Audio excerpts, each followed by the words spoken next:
সুপ্রিয় শিক্ষার্থী, আশা করি তোমরা সবাই ভালো আছো, সুস্থ আছো এবং নিরাপদেই আছো। অনলাইন ক্লাসে তোমাদের সবাইকে স্বাগত জানাচ্ছি। আমি আইনুন নাহার, প্রভাষক, Lakers public school and college, Rangamati. সুপ্রিয় সপ্তম শ্রেণীর শিক্ষার্থী, আজ আমরা গার্হস্থ্য বিজ্ঞান সপ্তম অধ্যায় জাতীয় সংঘ সনদ অনুযায়ী শিশুর অধিকার এই অধ্যায়টি নিয়ে আলোচনা করব। এই অধ্যায় থেকে আমরা শিশু কারা, শিশুর অধিকার সম্পর্কে জানতে পারব। আজ আমরা পাঠ 1 এবং 2 নিয়ে বিস্তারিত আলোচনা করব। পরবর্তী ক্লাসে 3 এবং 4 নিয়ে আলোচনা করব। পাঠ 1। পাঠ 1-এ আছে শিশুর অধিকার। শিশুর অধিকার, আসলে শিশুর অধিকার বোঝার আগে শিশু কাকে বলে সেই সম্পর্কে আমরা একটু ধারণা নিয়ে নিই। আমরা 5 বছরের শিশুকে শিশু বলি, আবার 14 বছরের শিশুকেও শিশু বলি, বা 10-12 বছরের ছেলে মেয়েকেও শিশু বলি। আক্ষরিক অর্থে শিশু কাকে বলে এটা বোঝানো বা এক বাক্যে বলাটা আসলেই খুব দুরূহ বিষয়। তবে জাতীয় সংঘের সনদ অনুযায়ী বলছে যে 18 বছরের নিচে সবাই শিশু। এটা হচ্ছে জাতীয় সংঘ শিশু অধিকার সনদ অনুযায়ী। আর জাতীয় শিশু নীতি অনুযায়ী 14 বছরের নিচে সবাইকে শিশু বলে আখ্যায়িত করছে। আমরা বিষয়টা আরেকটু বুঝে নিই ভালো করে। জাতীয় সংঘর শিশু অধিকার যে সনদ, সেখানে বলা হচ্ছে যে 18 বছরের নিচে যারা আছে তারা সবাই শিশু। কিন্তু জাতীয় শিশু নীতি অনুযায়ী বলছে যে 14 বছরের নিচে যারা আছে তারা সবাই শিশু। তবে এই ক্ষেত্রে দেশের প্রচলিত যে আইন, সে আইন যদি যে এক এক দেশের এক এক ধরনের প্রচলিত আইন থাকতে পারে, সেই দেশে প্রচলিত আইন অনুযায়ী শিশুর সংজ্ঞাটা বা শিশুর বয়সের সময়সীমাটা নির্ধারণ করা হয়ে থাকে। আমাদের দেশেও সেরকম আছে। আমাদের দেশে জাতীয় সংঘের শিশু সনদ অধিকার আইন অনুযায়ী বলছে যে 18 বছরের নিচে যারা তারাই শিশু সবাই। তো চলো আমরা এইবার দেখি শিশু অধিকার কাকে বলে। আচ্ছা, শিশু অধিকার জানার আগে আমরা জেনে নিই জাতীয় সংঘ সম্পর্কে। জাতীয় সংঘ সম্পর্কে তোমরা সবাই কম বেশি জানো। জাতীয় সংঘ হচ্ছে যে সারা বিশ্বের শান্তি এবং নিরাপত্তা রক্ষা জন্য কাজ করে সেরকম একটি জাতিসংঘ, সেই রকম একটি সংস্থা। সারা বিশ্বের সকল দেশের সকল দেশ সেই সংঘের সদস্য হয়ে থাকে। 193টি দেশের এই সংঘের সদস্য, বাংলাদেশও তারও মধ্যে আছে। 191টি দেশ জাতীয় সংঘের এই শিশু অধিকার আইনে সবাই ভোট দিয়েছে। সবাই জাতীয় সংঘের যে সনদ তৈরি করা হয়েছিল শিশুদের জন্য, সেখানে যে 54টি ধারা বর্ণনা করা হচ্ছে যে শিশুদের অধিকার, শিশুদের আইন, শিশুদের তাদের কেমন হবে, তাদের কি নিরাপত্তামূলক ব্যবস্থা হবে, এই সকল যে 54টা ধারা দেওয়া হয়েছে, তো সবকটি কিন্তু শিশুদের জন্য, এবং এটি জাতীয় সংঘ হতেই কিন্তু নির্ধারণ করা হয়েছে। তো চলো আমরা এবার দেখি যে শিশুর অধিকারগুলো কি কি। তোমাদের পাঠ্য বই অনুসারে এখানে কয়েকটা অধিকার সম্পর্কে উল্লেখ করা হয়েছে। সেই কয়েকটা অধিকার সম্পর্কে আমরা আলোচনা করব। 1 নম্বরে বলছে যে 18 বছর পর্যন্ত শিশুর মর্যাদা। 18 বছর পর্যন্ত, 18 বছরের নিচে, একেবারে 0 থেকে শুরু করে 18 বছর পর্যন্ত সবাইকে আমরা শিশু বলে ঘোষণা করব। সবাইকে শিশুর মর্যাদা দিব। শিশু হলে আসলে অনেক ধরনের ভুল ত্রুটিগুলো ক্ষমাসুন্দর দৃষ্টিতে দেখা হয়। তাদের নিরাপত্তা, তাদের খাওয়া, তাদের অন্ন, বস্ত্র, বাসস্থান, তাদের চিকিৎসা, এই সবকিছু অনেক বেশি অগ্রাধিকার দেওয়া হয়। কারণ একজন সাবালক মানুষ যেটা যেইভাবে চিন্তা করতে পারবে, যেইভাবে নিজের ভরণ পোষণ রক্ষা করতে পারবে, একটা শিশুর পক্ষে আসলে সেভাবে সম্ভব না। তো যদি সেই ক্ষেত্রে বাবা মা যদি অক্ষম হয়, সেক্ষেত্রে সেই শিশুর দায়িত্বটা কিন্তু দেশের সরকারের কাছে চলে যায়। তো এই পর্যায়ে বলছে যে 18 বছর পর্যন্ত সকল যে সদস্য, সকল যে মানুষ আছে তাদের সবাইকে কিন্তু শিশুর অধিকার দিতে হবে। আর আমাদের দেশে প্রায় 48% কিন্তু এই 18 বছরের নিচে। তার মানে এই 48% সবাই হচ্ছে শিশু। 2 নম্বরে বলছে যে সকল শিশুরাই সমান অধিকার, অর্থাৎ এই ক্ষেত্রে বর্ণ, ধর্ম, বর্ণ, গোত্র, কেউ প্রতিবন্ধী, ছেলে মেয়ে সবাই কিন্তু সমান অধিকার পাবে। কেউ ধনী, কেউ দরিদ্র, এইসব ভেদাভেদ, কেউ প্রতিবন্ধী, কেউ স্বাভাবিক, এইসব কোনো কিছুই কোনো বাছবিচার আসলে করা হবে না। বলছে যে সবাই শিশু, সবাই সমান অধিকার পাবে। এখানে কোনো শিশুই আমি উপজাতি বা আমি এই বর্ণের বা আমার গোত্র এই বা আমি ছোট গোত্রের, এইসব কখনো কোনো ভেদাভেদ শিশুর মধ্যে করা যাবে না। আমরা যদি শিশুকে তার একটা সুষ্ঠু সুন্দর পরিবেশ, একটা সুন্দর পৃথিবী দিতে চাই, তাহলে কিন্তু তার অধিকারগুলো সবার আগে নিশ্চিত করতে হবে। সেই জন্য বলছে যে সকল শিশু সমান অধিকার পাবে, কেউ কম বা বেশি নয়। তারপর বলছে যে প্রতিটি শিশুর শিক্ষার অধিকার রয়েছে। প্রতিটা শিশুরই কিন্তু শিক্ষার অধিকার রয়েছে। শিক্ষা ছাড়া কোনো শিশু যে বুদ্ধি, যে মানসিক শক্তি, তার ভিতরে যে লুকায়িত যে ধ্যান, জ্ঞান, তার স্বপ্ন, এগুলো প্রস্ফুটিত হওয়া কিন্তু আসলে সম্ভব না। শিক্ষার বিকল্প কিছু নেই। তুমি বা তোমরা একটু চিন্তা করে দেখো যে তুমি যেই পড়ালেখা করছো, একটা প্রতিষ্ঠানে পড়ালেখা করছো, তোমার সাথে আরেকটা বাচ্চার, তোমার বয়সী আরেকটা বাচ্চার কথা তুমি চিন্তা করে দেখো যে পড়ালেখা করছে না, তার সাথে তোমার সাথে কিন্তু বিস্তর ফারাক আছে। তার জীবনের কোনো স্বপ্ন থাকবে না, সে কিন্তু কখনো স্বপ্ন দেখতে শিখবে না। তোমার জীবনের একটা স্বপ্ন আছে সুন্দর, এই স্বপ্নটা কিন্তু তোমার বাবা মা তোমাকে দেয়নি বা আমি তোমাকে দিইনি, তোমার শিক্ষাই তোমাকে সেটা দিয়েছে। তুমি স্বপ্ন দেখছো কারণ তোমার ভিতরে সেই শিক্ষাটা আছে, তোমার ভিতরে লুকায়িত যে স্বপ্ন সেটা প্রস্ফুটিত হওয়ার সুযোগ হচ্ছে। এই জন্য আমরা বলছি যে প্রতিটা শিশুরই শিক্ষার অধিকার আছে। শিক্ষা যদি না পায় শিশু, তাহলে তার ভিতরে যে প্রতিভা সেটা বিকশিত হওয়ার কোনো সুযোগ তৈরি হয় না। যদি বাবা মা শিশুর শিক্ষার যদি সেই সুযোগটা তৈরি করে দিতে না পারে, তাহলে কিন্তু সরকারের দায়িত্ব, প্রতিটা দেশেরই সরকারের দায়িত্ব অন্তত প্রাথমিক শিক্ষাটা যেন শিশুরা পায়।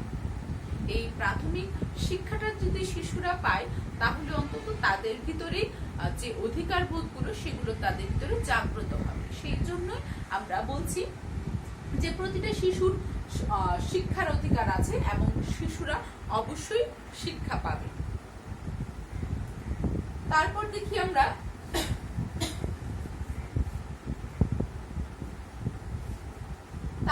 দেখি তাহলে পাঠ 1-এ শিশুর অধিকার সম্পর্কে আমরা বিস্তারিত জানলাম বা বুঝলাম যে আমরা বললাম সকল শিশুর সমান অধিকার, আর কোনো শিশুই এখানে ছোট বড় কম বেশি এরকম ভেদাভেদ তৈরি হবে না। তারপর বললাম 18 বছর পর্যন্ত সবাই শিশু, সবাইকে সেই শিশুর অধিকারটা দিতে হবে, মর্যাদাটা দিতে হবে, এবং প্রতিটা শিশুরই শিক্ষার অধিকার রয়েছে। প্রতিটা শিশুই যদি শিক্ষিত হয়, তাহলে কিন্তু দেশ একটা সুন্দর কিছু সুশৃঙ্খল জনগোষ্ঠী পাবে, পরিবার তার সুযোগ্য সন্তান পাবে এবং দেশের মানুষ একজন সুযোগ্য নাগরিক পাবে। সেই জন্য প্রত্যেকটা মানুষেরই কিন্তু শিক্ষার প্রয়োজনীয়তা আছে। আচ্ছা, তাহলে পাঠ 1 শিশুর অধিকার সম্পর্কে আমরা জানলাম। এইবার আমরা পাঠ 2-এ যাব। পাঠ 2-এ বলছে শিশুরা কোনো শাস্তি ভোগ করবে না, শিশুর স্বার্থ সবার উপরে ও শিশু শ্রম। 3টা বিষয় এখানে আছে, সেইগুলো কি কি? শিশুরা কোনো শাস্তি ভোগ করবে না, তারপর বলছে শিশুর স্বার্থ সবার উপরে, এবং 3 নম্বরে বলছে যে শিশু শ্রম। তাহলে প্রথমটাই আমরা দেখি যে শিশুরা কোনো শাস্তি ভোগ করবে না। বলছে যে কোনো শিশু যদি কোনো অপরাধ করে, ভুলক্রমে, শিশুরা সাধারণত অপরাধ করে না, তাদের ভিতরে একটা কোমল একটা হৃদয় থাকে, যেটা দিয়ে সত্যিকার অর্থে যে কোনো অপরাধ করাটা আসলেই অনেক দুরূহ, কিন্তু অনেক সময় অনেক শিশু এরকম দুরূহ বিষয়ে জড়িয়ে যায়, অনেক ভুল ত্রুটি তারা করে ফেলে। সেই ক্ষেত্রে যে তাদেরকে আসলে শাস্তি দেওয়ার কোনো বিধান কিন্তু নেই। তাদেরকে বলছে যে তারা যদি সেই রকম ভুলগুলো করে তাহলে তাদেরকে সংশোধনের জন্য সংশোধন কেন্দ্রে পাঠানো যাবে। তাদেরকে সংশোধন করার জন্য সংশোধন এরকম কেন্দ্র আছে, সংশোধন কেন্দ্র, সেই কেন্দ্রগুলোতে পাঠাতে হবে, যেখানে তাদেরকে বিভিন্ন ডাক্তার, বিভিন্ন পর্যবেক্ষকগণ, বিভিন্ন মানুষ দ্বারা, ওরা বিভিন্ন কাউন্সিলর দ্বারা তাদেরকে বিভিন্ন রকমের কাউন্সিলিং করা হয়, পরীক্ষা করা হয়, তাদেরকে ডাক্তারি ট্রিটমেন্ট দেওয়া হয়, এইরকম সংশোধনাগারে পাঠানো যাবে। কিন্তু তাই বলে বড়রা যেমন অপরাধ করলে, আমরা বড়রা অপরাধ করলে যেমন বিভিন্ন শাস্তি পাই, কারাভোগ করি বা দণ্ড বা আর্থিক দণ্ড, এইরকম বিভিন্ন রকমের যে শাস্তির বিধান, সেই বিধানটা কিন্তু শিশুদের বেলায় নেই। তারপর বলছে যে সংশোধন কেন্দ্রে কারিগরি শিক্ষা এবং বৃত্তিমূলক শিক্ষা দেওয়া। সেই সংশোধনাগারে যখন শিশুরা যাবে, সেখানে কিন্তু তারা এমনি কোনো কাজকর্ম ছাড়া কিন্তু থাকতে পারবে না, তাদেরকে কাজ শিখাতে হবে। সেইখানে তাদেরকে কি কাজ শিখাবে? তাদেরকে কারিগরি শিক্ষা এবং বৃত্তিমূলক শিক্ষা সেইখানে রাখতে হবে। তারপর বলছে যে কোনো শাস্তি ভোগ করবে না, শিশুরা বড়দের মতো কোনো শাস্তি ভোগ করবে না। বড়রা বা আমার পরিবারের যেমন বাবা মা কিংবা বড় ভাই বোন, এরা যখন যেমন কোনো অপরাধ করে সেরকম ভাবে যে শাস্তি পায়, শিশুরা কিন্তু সেরকম শাস্তি পাবে না। তাই বলি কি তোমরা যা ইচ্ছে তাই করতে পারবে? সেটাও না। সেটা হচ্ছে শিশুরা তাদের শিক্ষায় শিক্ষিত, শিশুরা বড়দের অনুকরণে অনুকরণীয়, তারা বড়দের থেকে দেখে শিখে, তারা ছোটদের তাদের যে কোমল হৃদয় আছে সেটা দিয়ে কিন্তু তারা আসলে সত্যিকার অর্থে কোনো অপরাধ করতে পারে না। তাই বাবা মা বা তোমাদের বড়রা যারা যে শিক্ষা দেবে, তোমাদেরকে সেই শিক্ষায় মেনে নিতে হবে, তোমাদেরকে সেইভাবে শিক্ষিত হতে হবে। অপরাধমূলক কাজকর্মে কখনোই জড়িয়ে যাওয়া ভালো নয় বা উচিত নয়। তারপর বলছি, আমরা এটা দেখলাম, তারপর বললাম যে শিশুর স্বার্থ সবার উপরে, আমরা শিশুর স্বার্থ সবার উপরে রাখবো।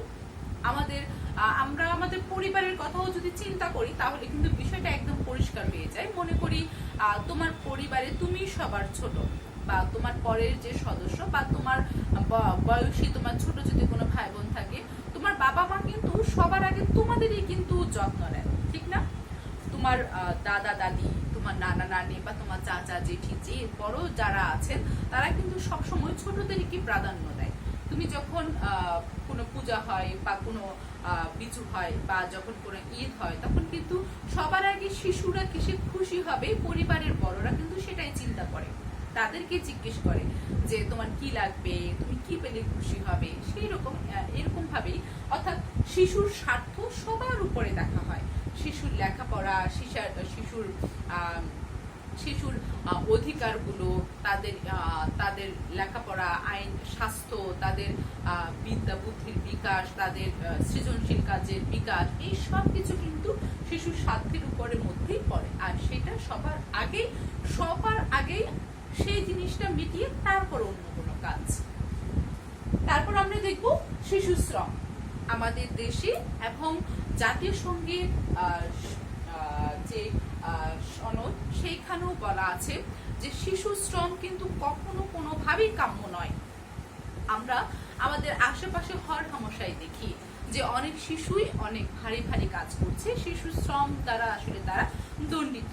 কিন্তু এটা আসলে একটা দেশের জন্য, একটা জাতির জন্য, একটা পরিবারের জন্য কিন্তু কখনোই কাম্য নয়। আমরা শিশু শ্রম বলছি তার সেই শ্রমটাকে, যে 18 বছরের নিচে যেই শিশুগুলো তাদের কায়িক শ্রম, তাদের মানসিক শ্রম দিয়ে যখন অর্থ উপার্জন করছে, আমরা সেটাকে শিশু শ্রম বলছি। এই শিশু শ্রমটা কিন্তু আসলে কাম্য নয়। বাংলাদেশের প্রচলিত শ্রম আইন 2006-এর 2-63 নং ধারায় 14 বছরে পূর্ণ হয়নি এমন শিশু দ্বারা সম্পাদিত শ্রম শিশু শ্রম বলা হয়। আবারও বলছি, কি বললো? বাংলাদেশ শিশু আইন 2006-এর 2-63 নং ধারায় 14 বছরের নিচে যে সকল শিশুদের দ্বারা সম্পাদিত কাজ, কাজগুলোকে আমরা শিশু শ্রম হিসেবে ধরব।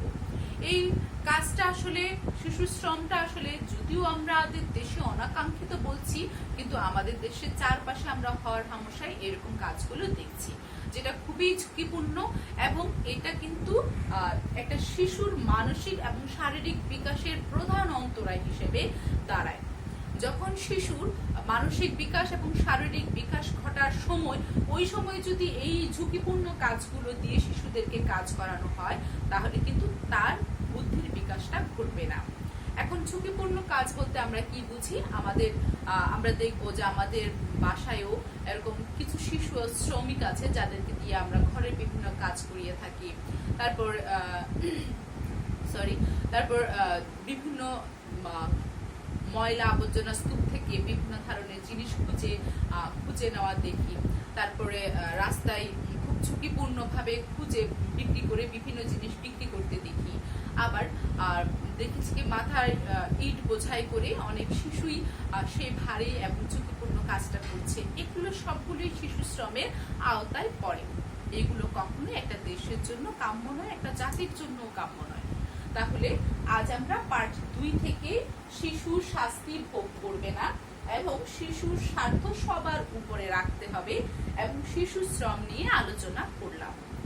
পার্ট 1 শিশুর অধিকার নিয়ে আলোচনা করলাম এবং পার্ট 2 এ শিশুরা কোনো শাস্তি পাবে না, শিশুর স্বার্থ সবার উপরে রাখতে হবে এবং শিশু শ্রম নিয়ে আলোচনা করলাম। আশা করছি এই আলোচনা থেকে এবং তোমাদের পাঠ্য বইটা যদি তোমরা আরেকটু ভালো করে পড়ো, তাহলে পুরো বিষয়টা তোমাদের কাছে আরো অনেক বেশি পরিষ্কার হয়ে যাবে এবং যদি কোনো বহু নির্বাচনী থাকে সেগুলো তোমরা শিখে নিতে পারবে। সুপ্রিয় শিক্ষার্থী, পরবর্তী ক্লাসে আমি পার্ট 3 এবং 4 নিয়ে আলোচনা করব। আজ এতটুকু পর্যন্ত। সবাই নিরাপদে থাকবে, বাবা মায়ের কথা শুনে চলবে এবং অবশ্যই ভালো করে মন দিয়ে লেখাপড়া করবে। ধন্যবাদ সবাইকে।